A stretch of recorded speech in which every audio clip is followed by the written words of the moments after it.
গজলডোবার ঝুলন্ত সেতুতে তিরঙ্গা রঙের সাজ। স্বাধীনতা দিবসের আগে দেশপ্রেমের আবহে নতুন রূপে সেজে উঠল গজলডোবার ঝুলন্ত সেতু। তেরঙ্গা পতাকার রঙে আলোকসজ্জায় রাঙানো হয়েছে এই গজলডোবার জনপ্রিয় পর্যটন কেন্দ্রের আকর্ষণীয় সেতুটি।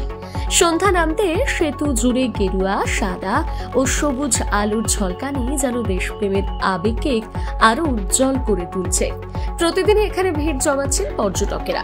মোবাইলে বা ক্যামেরায় সেই আলোকমালার ছবি বন্দী করছেন বহু মানুষ।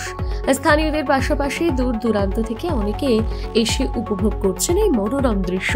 সুন্দর। আজকে এক সময় মুখ্যমন্ত্রী মমতা বন্দ্যোপাধ্যায় বলেছিলেন যে আমি ধীরে ধীরে উত্তর বাংলাকে সুইজারল্যান্ড বানাবো।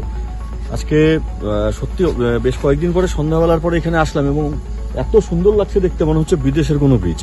তো সামনেই আমাদের স্বাধীনতা দিবস, তার আগে আমাদের যে এই গাজলডোবার যে আমাদের এখানকার ব্রিজ, সেই ব্রিজ এত সুন্দরভাবে সেজে উঠেছে আমাদের জাতীয় পতাকার তিনটি রঙের আদলে। অপূর্ব সুন্দর লাগছে। ধন্যবাদ জানাই মাননীয় মুখ্যমন্ত্রী মমতা বন্দ্যোপাধ্যায়কে।